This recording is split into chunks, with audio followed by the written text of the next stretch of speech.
So it's new hero time once again for Marvel Strike Force, and thankfully we have a character that looks to be a lot more interesting and powerful than the last character we covered, Beast, who really was pretty underwhelming. But we've got 100,000 power Emma Frost to look at tonight, so that's really pretty amazing there power level wise.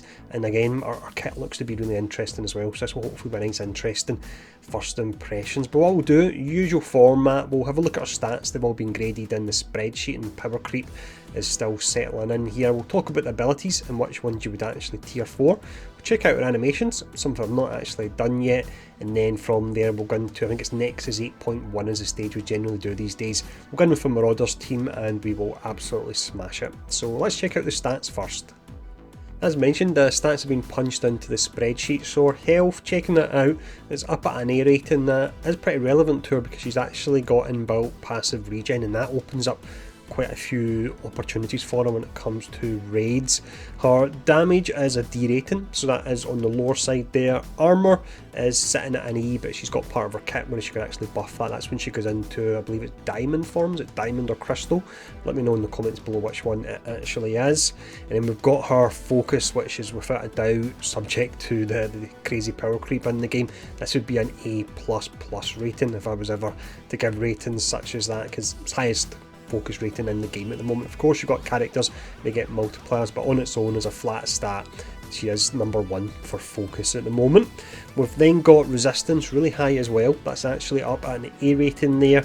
And then the speed is, let's see, it comes out at it's a B and a C rating. It was so exceptionally close, it was right on the line between the two of them. I'm not actually sure, so I'm just going to call it a B/C rating for our speed there. So a little bit on the lower side, and from what I've heard from some of the people in my alliance, is one of the ways she can actually be a little bit vulnerable is that she's a little bit slower to get started, and you really need to try and take her down before she does get started. But that's all the stats there, so let's have a look at the abilities now. First ability we have here is the basic. It's called Fashionable Strike. So with this, it's almost got two elements to it, but the first one is you're attacking the primary target for 230% damage, and then you're flipping 2 positive effects to negative effects.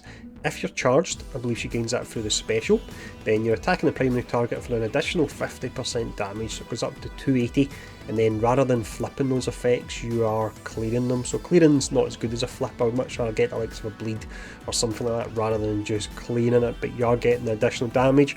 If you were to max it out, single target attack, an extra 60% damage to both portions of it, but damage rating's a D, and it's a single target attack, so I wouldn't actually max this one out. Now, checking the next one, which is Diamond Form. This is maxed out at the moment actually, a low free turn cooldown. And this one for me makes me really pretty excited about running her alongside the symbiotes and raids. This and the passive, really. So with this, if you're charged, then you'll clear charged. You bury yourself for 20% of this character's max health. You clear all negative effects from self and all allies. That's the part that really excites me when it comes to symbiotes and raids, because they don't really have a cleanse and a complete cleanse. It's cleansing everything, and it's on a low free turn cooldown. That is amazing.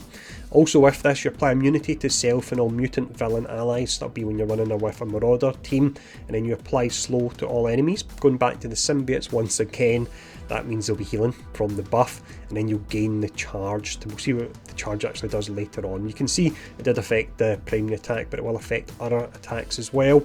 If you were to max this out, the difference is between level 6 and 7, you're clearing all negative effects from self and all allies, and you're applying immunity to the self and mutant villain allies. I would max it out for the clearing all negative effects. Nowadays you have so many effects getting stacked in characters, be it buffs or debuffs, so being able to clear all of them on a low free turn cooldown is pretty amazing. Now for the ultimate, this is Turn the Tables. This one here you could be using it turn number 2. So with this, if charged, then you're clearing charged. You then clear all positive effects from all enemies, so that's pretty amazing. It's almost a counter to the special, which is clearing all the negative effects from you. Instead you're doing the opposite here. You apply blind to the primary target, you then mind control the 2 enemy or ally characters, and that's new. We have the likes of Loki who can mind control the enemies, but never the allies, so it's interesting to see that, and I imagine you can do some pretty amazing damage with it.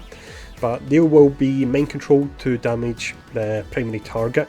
Control characters gain 40% damage for this attack, and if primary target is killed, which I would say is a high chance of it happening, then you apply blind to the non-summoned enemy with the most speed bar. Attack's unavoidable as well. Pretty amazing ability that. It's going to be almost a guaranteed kill in a lot of characters in turn number 2 for you. Now if you max it out, you're clearing all positive effects on enemies, you're mind controlling the 2 enemy or ally characters, and you get 50% damage for the controlled characters as well, so definitely max this out without a doubt as well. Now moving on to passive, this one called the White Queen. With this, on turn you heal self for 15% of max health. Going back to the symbiotes and raids once again, apologies if I keep going on it, but this part does excite me. She's got inbuilt self-sustain, which means you can work great in a raid team alongside the symbiotes. She'll be gaining health and they'll be gaining health. Now also with this, you apply minus 10% speed to all enemies, something we've never seen in the game. A flat reduction in stats. So just as an example, let's say somebody was sitting at 140% speed, you would be taking 10% off it. You would lower it by 14, which would take it down to 126. So really definitely interesting, and once again something that'll work great in raids.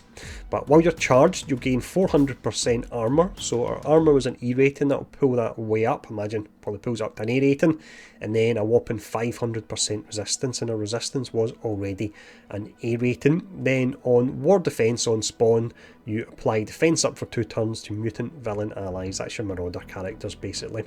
Now maxed out, you would get or on war defense on spawn, always apply defense up for 2 turns to all mutant villain allies.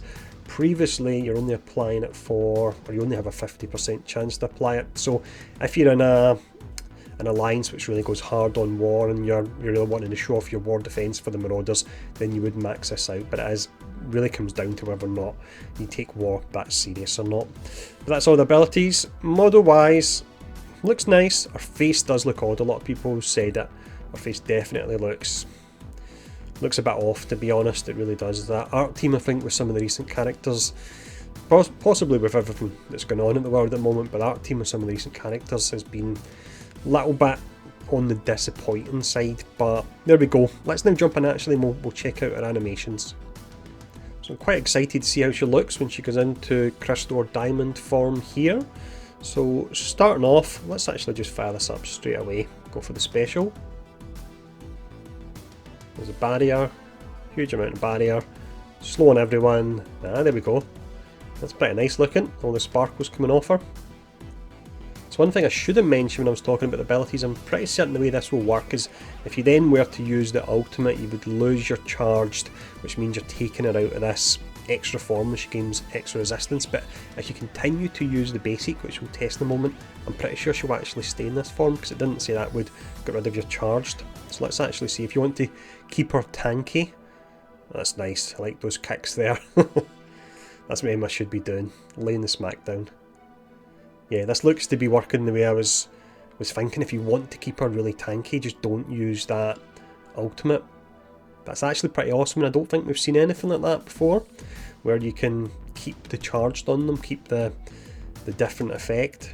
I definitely do like that. They've done so well with her compared to Beast, who was exceptionally lackluster. Let's just fire this off once more here. Wait a minute, this is clearing the charge though. She's going to put it on herself again, isn't she? Does she? Yeah, she does, because it clears the charge first and then it comes on afterwards. So let's actually just do the basic a few more times. I love the way she's just stomping characters with the boots on. That's amazing. That's how I imagine she would look when she's fighting. So we'll do a few more basics, because you do genuinely get 2 to 3 animations on them. Let's go for this one again. And then one more basic, and then we'll go for the ultimate.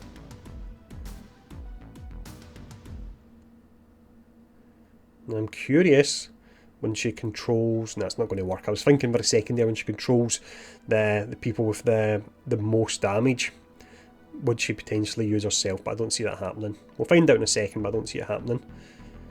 Seem to be getting the same basic an awful lot, but it does look nice. I don't mind seeing that animation a few times. Let's go for the ultimate now. So the charge is being cleared. There we go, there's a blind. These guys aren't doing a lot of damage just because they're really low level. But in certain stages, in fact in your Dark Dimension, could it work really well? I think it potentially could. And there we go, we've got that cleanse again. This is really pretty amazing, having a cleanse on such a low cooldown. And we'll also have the speed bar reduction kicking in, nothing to really show it, but you combine that with the slow that she's putting on characters as well. I think I'm in love here, I really do. She's a pretty awesome character. I think that's us seeing all the animations. I'm pretty certain we'll do it one more time. See if we see anything different. Nope, just a nice kick again. There we go, slam, awesome. Right, let's now go in and we'll run some Marauders with her and see how they do.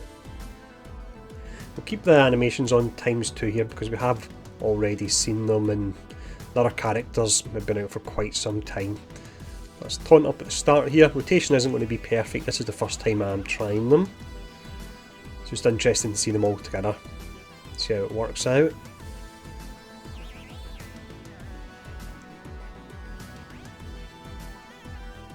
There we go, I took that no problem there at all. So we've got this here. Will we change her over to the other form? Yeah, let's just go for this. There's immunity on everyone. Slow as well, of course, so imagine even if you don't need the cleanse, then mass slow on everyone is something that's probably worth using this most turns. I need to think, I can't think offhand, but do we have any Marauders that generate energy that could possibly get it quicker? Need to double check that. I will be looking to do some T-Rate Blitz matches with this team as well, and before I do that I'll go in and I'll look on msf.gg and just brush up a little bit in the team and see how they all work together.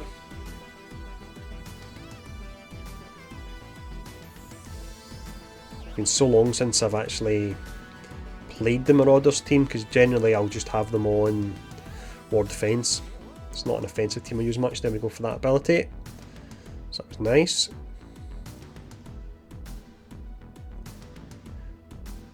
It's a real pity we don't get to actually spectate war matches. You're not really seeing teams to their full potential. Look at that, all those buffs, amazing.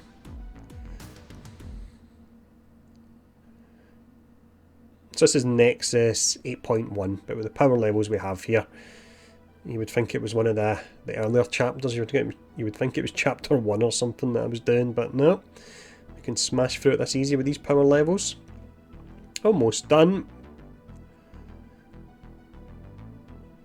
Let's see, will Emma get another attack in here? No, there we go, because we got an assist there. But that's us. Pretty amazing team, I absolutely love her. I think they've done great with her. They've almost made up for how lacklustre Beast was, although it's a shame for fans of Beast, but yeah, she's absolutely awesome. So let me know what you think in the comments below, and I'll hopefully see you later on for some T-Rate Blitz with this team, and fingers crossed we'll smash it there as well. But thanks for tuning in, stay safe, and I'll see you all again soon.